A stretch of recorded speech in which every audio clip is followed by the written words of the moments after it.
Hello and good evening, students. Today we are again back on Pol Science Paradigm channel, and today here we are with a very good initiative because recently I had started a batch on UPPSC GDC mains preparation, क्योंकि आपको पता है कि prelims का exam जो screening exam था वो हो चुका है और आंसर की भी आ चुके हैं। जो भी बच्चे 72 to 75 क्वेश्चंस करेक्ट कर रहे हैं, they are sure shot to get into the mains exam, क्योंकि 50% से भी कम अटेंडेंस था। टोटल 10,000 सीट्स डाले गए, टोटल 10,000 फॉर्म भरे थे और 5K स्टूडेंट्स ने अपीयर हुए थे। सो 50% इफ़ेक्टिवली जो अपीयर हुए थे, और seeing the level of question, it was apparent that कि कट ऑफ 70 to 75 के रेंज में रहेगा। इसी परिप्रेक्ष्य में मैंने एक बैच भी लॉन्च किया था UPPSC GDC के मेंस प्रिपरेशन के लिए, जो बैच स्मूथली रनिंग है और बच्चे जुड़ रहे हैं। सो मैं एक इनिशिएटिव के साथ आया हूँ यूट्यूब पे कि सो दैट कि आपको पता चले कि हम बैच में क्या ऑफ़र कर रहे हैं, किस प्रकार का डिस्कशंस हो रहा है। So here I am with one of very important questions. ये देखिए, दिस इज़ अ क्वेश्चन जो प्रीवियस ईयर क्वेश्चन है, UPPSC मेंस 2020 का है। ठीक है, now let's analyse this question and understand how to approach while writing a mains exam. ठीक है, ओके देखिए क्वेश्चन क्या बोल रहा है कि राजनीति विज्ञान के परंपरागत एवं आधुनिक दृष्टिकोण और उनकी उपयोगिता विशेष रूप से वर्तमान समय में स्पष्ट कीजिए। Clarify the traditional and modern approaches of political science and their utility specifically in present times. This is a simple question on the political theory aspect. ठीक है, जो पॉलिटिकल थियोरी पढ़ते हैं उस एस्पेक्ट से ये क्वेश्चन है। बहुत सिंपल है, ट्रेडिशनल मॉडर्न अप्रोच दोनों की यूटिलिटी को बताना है और प्रेजेंट टाइम में उसका यूटिलिटी क्या है ये दर्शाना है। तो बेसिकली अगर हम पॉलिटिकल थियोरी के जो मेजर कॉन्सेप्ट्स हैं उसमें अगर डीप डाइव करते हैं तो हमें समझ में आता है ये क्वेश्चन और कुछ नहीं है। ये क्वेश्चन ट्रेडिशनलिज्म, बिहेवियरलिज्म और पोस्ट बिहेवियरलिज्म का एप्लीकेशन पार्ट है। अगर आप ट्रेडिशनल अप्रोचेस, मॉडर्न अप्रोचेस का जो बिहेवियरल अप्रोच है, एम्पेरिकल अप्रोच जो शिकागो स्कूल के तहत ओरिजिनेट हुआ था, और पोस्ट बिहेवियरल अप्रोच का एलिमेंट्स को समझ रहे हैं, इस डायनेमिक्स को समझ रहे हैं कि behaviourism, post behaviourism and traditionalism. देखिए बेसिकली हम समझाने की कोशिश करते हैं कि है क्या। एक ट्रायंगल के रूप से हम समझाते हैं कि this is a triangle, it will represent the dialectical process as suggested by Hegel.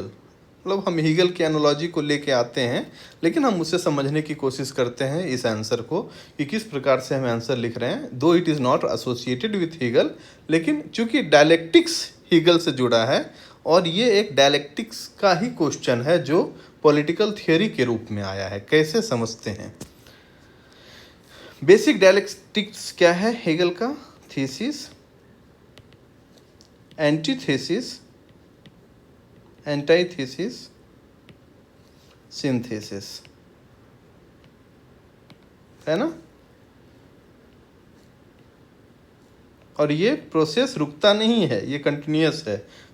जो सिंथेसिस होगा वो कल होके एक थीसिस बनेगा और फिर एंटीथेसिस, और ये इस तरीके से मूव ऑन करते रहता है, और वो डायलेक्टिक्स से जो नॉलेज का क्रिएशन होता है। ठीक है, अब how is this question associated with this idea, हम इसे समझते हैं। ट्रेडिशनलिज्म को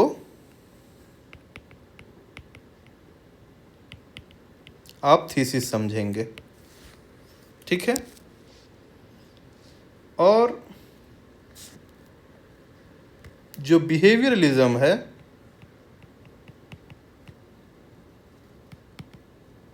इसे हम एंटीथीसिस समझेंगे। ओके।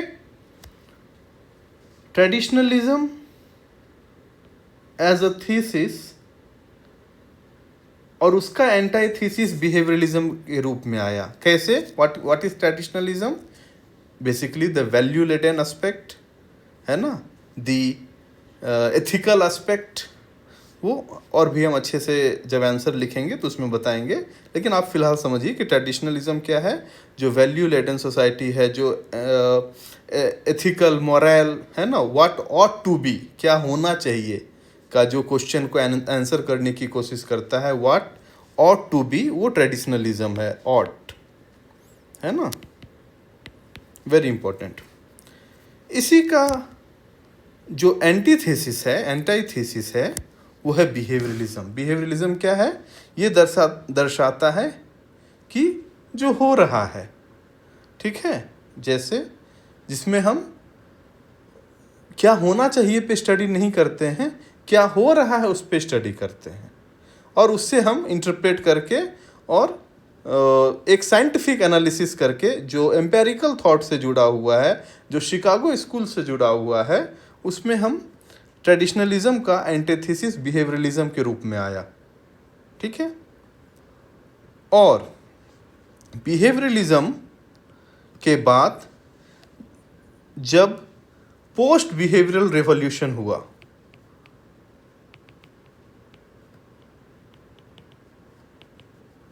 पोस्ट बिहेवियरलिज्म का जो रेवोल्यूशन था उसे क्या बताया गया? What was post behaviouralism? Post behaviouralism basically continuation of behaviouralism था। ऐसा नहीं था कि post behaviouralism was oppose to behaviouralism, it was a step further from behaviouralism, है ना। It was post behaviouralism was nothing against behaviouralism, it was a step further, एक सही direction में अगला स्टेप था। ट्रेडिशनलिज्म बिहेवियरलिज्म का उल्टा, बिहेवियरलिज्म ट्रेडिशनलिज्म का उल्टा था। लेकिन पोस्ट बिहेवियरलिज्म का एक स्टेप फॉरवर्ड था, है ना। इसको आप समझें तो कैसे स्टेप फॉरवर्ड था? क्योंकि पोस्ट बिहेवियरलिज्म किस चीज़ पे बात कर रहा था? क्रेडो ऑफ रिलेवेंस, है ना। क्रेडो ऑफ रिलेवेंस का जो आइडिया था कि ये बेसिकली बात कर रहा था कि बोथ वैल्यू एंड एक्शन या साइंस बोथ आर इम्पोर्टेंट। क्या है? पोस्ट बिहेवियरलिज्म में वैल्यूज भी चाहिए और साइंस भी चाहिए, जिसे हम फैक्ट वैल्यू इंटीग्रेशन कहते हैं इन अ वे। सो बेसिकली हो क्या रहा है, ये जो क्वेश्चन है आपका, ये इसी पैरामीटर पे आपको जज करने का कोशिश कर रहा है। अगर आप एक बेसिक आंसर लिखते हैं कुछ भी दर्शाते हुए, दैट विल नॉट सफाइस। आपको क्या चाहिए? ये तीनों का जो बेसिक क्रक्स है वो आपको इसमें डालना पड़ेगा। और वो क्रक्स क्या है कि how traditionalism, behaviouralism and post behaviouralism interplay कैसे कर रहा है। क्यों? क्योंकि हमसे पूछा क्या गया है, ट्रेडिशनल अप्रोच, मॉडर्न अप्रोच, दोनों का यूटिलिटी क्या है, और करंट टाइम्स में। तब जब करंट टाइम का बात आएगा तो ऑटोमेटिकली पोस्ट बिहेवियरलिज्म का बात आएगा। ठीक है। तो हमें इसके ये क्वेश्चन के द्वारा जो एग्जामिनर है वो क्या हमसे अपेक्षा कर रहा है, वो हमसे जानने का कोशिश कर रहा है कि क्या कैंडिडेट को इस प्रोसेस के बारे में क्लियर अंडरस्टैंडिंग है या नहीं। और अगर आप इस आंसर में इस मॉडल को इंक्लूड कर लेते हैं, है ना, बॉडी वाला पार्ट में, इंट्रोडक्शन के बाद बॉडी वाला पार्ट, तो it will be a very good answer and this is basically a 15 marker. So आपको 12 to 13 मार्क्स कोई नहीं रोक सकता है अगर आप उसको इंक्लूड करते हैं. नाउ कम ऑन कि अब हम बेसिकली इसके अंदर लिखेंगे क्या. So basic introduction, 2 line 2-3 statement लिखते हैं कि okay what is the demand of the question. So in order to fix the introduction आपको ट्रेडिशनल और मॉडर्न अप्रोच को थोड़ा सा इंट्रोड्यूस करना पड़ेगा. And see the study of political science has undergone a profound evolution over the centuries. An approach in political science refer to central framework, है ना. Approach, तो आप अप्रोच को डिफाइन कर रहे हैं. Approach refers to a central framework, methodology and perspective a scholar uses to study political phenomena. Approach क्या होता है? जो पर्सपेक्टिव से एक कोई स्कॉलर पर्टिकुलर फिनोमेना को स्टडी करने की कोशिश करता है. And the evolution of discipline can be broadly categorized into 2 distinct phases: traditional approaches, which was dominant from the time of ancient Greek philosophers until 20th century, and modern approach, which emerged post World War II as part of behavioral revolution. तो आपने क्या किया, basically introduce कर दिया both traditional, modern and what is approach. ये क्या है आपने इंट्रोड्यूस कर दिया.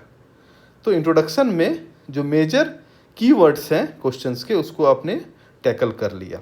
अब हम बॉडी पे चलते हैं. While traditional approach focus on ideal and institutional, modern approach focus on actual and empirical, जिसके अभी हम बात कर रहे थे. This is what ought to be and this is what is. What ought and what is, है ना. Traditional approach are heavily rooted in philosophy, history and law. They are primarily normative and prescriptive, meaning they focus less on how politics actually operate and more on how it ought to operate, है ना. ये मैं आपको highlight किया हूँ आपके लिए so that कि you understand the keywords. Obviously answer writing में आप तो हाईलाइट नहीं करेंगे, लेकिन हाँ आप अंडरलाइन कर सकते हैं. So that is it. अब ट्रेडिशनल अप्रोच का जो मेन क्रक्स क्या है, जो मेन कैरेक्टरिस्टिक्स क्या है, वो है वैल्यू लेडन नेचर, है ना. अभी हम बात कर रहे थे कि वैल्यू सिस्टम की जो बात करता है, एथिकल क्वेश्चंस को जो एड्रेस करने की कोशिश करता है, इंस्टीट्यूशनल फ्रेम, फॉर्मल जो इंस्टीट्यूशनल एंड फॉर्मल एस्पेक्ट होता है उसके तहत बाउंड्री में रहना चाहता है, और नॉन कॉम्पेरेटिव, है ना. Traditional studies were largely localized, focusing almost exclusively on western political system. तो ये मेन कैरेक्टरिस्टिक्स हैं. और अब हम ट्रेडिशनल अप्रोच का क्या है, जो मेजर सब अप्रोचेस ऑफ ट्रेडिशनल अप्रोच है, जैसे फिलोसॉफिकल, उसके बारे में बात करेंगे, है ना. हिस्टोरिकल, और आप सिर्फ बात नहीं करेंगे, उसको सब्सटेंशिएट करना है एग्जाम्पल के साथ कि फिलोसॉफिकल अप्रोच क्या है, हिस्टोरिकल अप्रोच क्या है, मैकियावेली, जॉर्ज सवाइन, है ना. दिस आर फेमस थिंकर्स, उसको आप इंक्लूड करेंगे. फिर institutional approach, it is also a classical traditional approach and you have to mention the names of few of them, James Bryce, Laski. The legal approach, right. ये major approach, सब major approaches हैं traditional approach के. अब जब आपने traditional approach के बारे में लिख लिया, then come and write about the. क्योंकि क्वेश्चन क्या है, यूटिलिटी, है ना, स्पेसिफिकली इन प्रेजेंट टाइम. तो पहले ट्रेडिशनल अप्रोच का यूटिलिटी क्या हुआ है वो हम बताते हैं. तो ट्रेडिशनल अप्रोच का प्रेजेंट टाइम में क्या है, हम देखिए साइड हेडिंग लिखे हैं, लेकिन अब जब आंसर फ्रेम करेंगे तो ऑब्वियसली इतना इस तरीके से साइड हेडिंग लिखते हुए करेंगे तो और बेटर होगा. हम इसको बेसिकली एक आपको रफ आइडिया दे रहे हैं कि आंसर लिखा कैसे जाता है. Alright. So utility of traditional approach in present time. इसमें पहला यूटिलिटी क्या है कि वो एथिकल कॉम्पास है ना. वो हमें डायरेक्शन देता है कि ethically what should be, what ought to be done. तो it is an ethical compass. अब देखिए इसको हम लोग मॉडर्न एग्जाम्पल्स के साथ, जो मॉडर्न फिनोमेना हो रहे हैं, जो मॉडर्न इवेंट्स हो रहे हैं हमारे सोसाइटी में, उसके साथ हमने इंटीग्रेट किया है. कैसे? In an era of rampant political pragmatism and technocracy, traditional approaches remind us the moral purpose of the state. है ना? Debates on universal basic income, climate justice, and human rights in the modern world are entirely reliant on the normative and philosophical tradition of political science.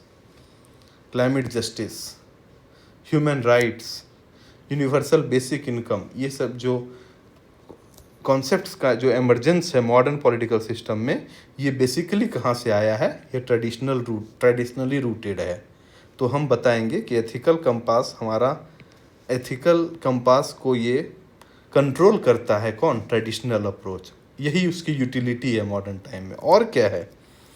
Constitutional design in transitional democracies. इसमें क्या हुआ है? When modern states undergo regime change or draft new constitution, example Nepal, है ना, South Africa post apartheid, they rely heavily on institutional and legal approaches to design function formal structures. तो institutional और legal approach एक traditional approach है, लेकिन उसका use क्या है आज के कॉन्टेक्स्ट में? तो जब कोई नई डेमोक्रेसी, जब कोई नया कॉन्स्टिट्यूशन बनाता है, अपने लिए नया लॉ बनाता है, तो वो लीगल और इंस्टीट्यूशनल पैरामीटर्स पे उसको चेक करता है कि is it legally and institutionally correct, valid. So this are traditional approaches जिसका आज प्रेजेंट कॉन्टेक्स्ट में यूटिलिटी क्या है वो हम दर्शा रहे हैं. This are major two. और भी हो सकते हैं, लेकिन 2 आपको लिखने पड़ेंगे, है ना, क्योंकि obviously you have a paucity of time. Then come on to modern approaches. Modern approaches as we have discussed, it is basically a Chicago school of political thought, जहाँ से वो ओरिजिन हुआ है एम्पेरिकल एंड कॉन्सेप्ट के रूप में. अब उसके बारे में modern approaches focus on what is rather than what ought to be, है ना, क्या है रेदर देन क्या होना चाहिए. They rely on observation, data collection, and quantifiable metrics, focus on behavior, okay, and interdisciplinary. These are characteristics of modern approach. Then come on to the major sub approaches of the modern approach. Obviously, behavioral approach championed by David Easton, Robert Dahl, etc. Then system approach again by David Easton. You have to write something about system approach, borrowed from biology, input output, black box model, whatever. Then structural function approach, Gabriel Almond. These are the modern approaches that are used in the study of political science. The scholar uses this approach. Now what is the utility? फिर है ना, हमें दोनों address करना है. Traditional का utility क्या था, मॉडर्न का यूटिलिटी क्या है. Psephology and electoral dynamics, very important. The entire modern industry of election forecasting, polling, and analyzing voting behavior is a direct product of behavioral approach. By using data analytics, modern political scientists can understand how identity, economics, and psychology influence voter turnout. So this is a application part of the modern approach. है ना? Next, understanding informal power structure. Again, the utility in present time. है ना? कि modern approaches allow us to study the impact of phenomena that exist outside the formal constitution. For example, understanding how social media algorithms influence political polarization, or how transnational corporations act as a pressure group requires the empirical and sociological tool of modern political science. Then obviously comparative global politics, जो structure function approach allows a scholar to objectively compare complex Western democracies with emerging states in global South, moving away from Eurocentric base. So, what are the utility of modern approaches? आप उसको यहाँ पे दर्शा दिए. अब हमें जो main part है वो है क्या कि कंक्लूड करना है कि how do you conclude both the observation. So in conclusion you have to introduce the post behavioral approach. क्यों? क्योंकि जब हम कोई भी क्वेश्चन का आंसर लिखेंगे तो हम किसी को वाइप आउट नहीं करेंगे. We will not reject any of the aspect of the question.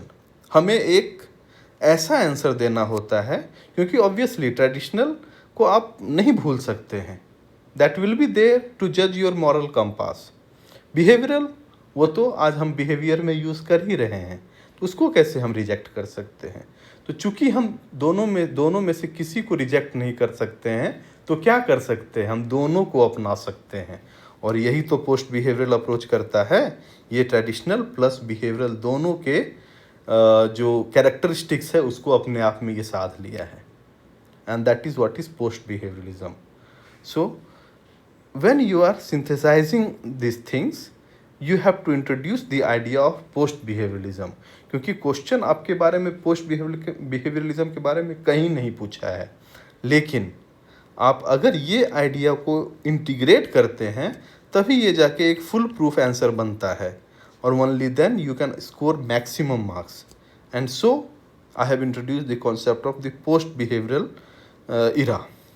By the late 1960s, scholars realized that being purely traditional, that is too abstract, or purely modern, that is too obsessed with data, was inadequate. This led to post-behavioralism, championed again by David Easton through his credo of relevance. है ना, relevance and action. Scholar like Michael has, अब जो मैंने वो idea दिया था, है ना, thesis, antithesis and synthesis. Thesis जो ट्रेडिशनलिज्म है वो वैल्यूज़ विदाउट साइंस की बात करता है, लेकिन जो एंटीथीसिस है वो साइंस विदाउट वैल्यूज़ की बात करता है, और जो सिंथेसिस है, जो पोस्ट बिहेवियरलिज्म है, ये साइंस अप्लाइड टू वैल्यूज़। तो जो पोस्ट बिहेवियरल अप्रोच है ये साइंस प्लस वैल्यू की बात करता है, जिसका मैंने यहाँ पे डिस्कस किया था कि साइंस प्लस वैल्यू का ये बात करेगा। And when science and value both get integrated, it becomes post behaviourism, which is a multi methodology. और इस आइडिया को आप इंट्रोड्यूस करते हुए पोस्ट बिहेवियरलिज्म का साइंटिफिक एंड रिलेवेंट फीचर्स को इंक्लूड करके एक अच्छा सा कंक्लूजन आप ड्रॉ करते हैं कि in present times neither approaches is self sufficient. The modern approach provides the scientific tool, data, and behavioral insight necessary to understand complex, hyper-connected political realities. However, the traditional approach provides the modern framework and philosophical vision needed to guide the data towards building a just and equitable society. So, a comprehensive understanding of contemporary issues such as regulating artificial intelligence or addressing global inequality requires the empirical rigor of the modern approach combined with ethical ground of the traditional approach. तो कितना अच्छा एक balanced and conceptually loaded answer बना है, and that is important, क्योंकि आपको concepts को integrate करने पड़ेंगे आंसर में। कोई क्वेश्चन आपको डायरेक्ट कॉन्सेप्ट नहीं पूछेगा, या पूछेगा तब तो वो इजी क्वेश्चन बनेगा। वो अगर राउंड वे जाके कॉन्सेप्चुअल इंक्वायरी करता है, और अगर आप उसको सही से पकड़ लेते हैं और उसका कॉन्सेप्चुअल इंक्वायरी को आप सही से जवाब दे देते हैं, तो आप एक बहुत अच्छा स्कोर कर सकते हैं। सो आप समझ सकते हैं कि हम किस लेवल का एनालिसिस कर रहे हैं, किस लेवल का प्रीवियस ईयर पेपर्स को बना रहे हैं, और प्रैक्टिस क्वेश्चंस भी बना रहे हैं, और उसके मॉडल आंसर्स भी बना रहे हैं। So please go and subscribe my channel Paul Science Paradigm and join the batch UPPSC mains. जिनका भी स्क्रीनिंग टेस्ट में 70 प्लस स्कोर है, come and join the batch. आपको बहुत अच्छा फ़ायदा मिलने वाला है, और आप देख सकते हैं कि आप एक अच्छा अंडरस्टैंडिंग के साथ पॉलिटिकल साइंस को समझोगे, और it is both in Hindi as well English. तो अभी आप देखिए हिंदी में भी है। So we are providing everything, and I'm trying to incorporate everything so that you can understand how important this batch is. So thank you once again.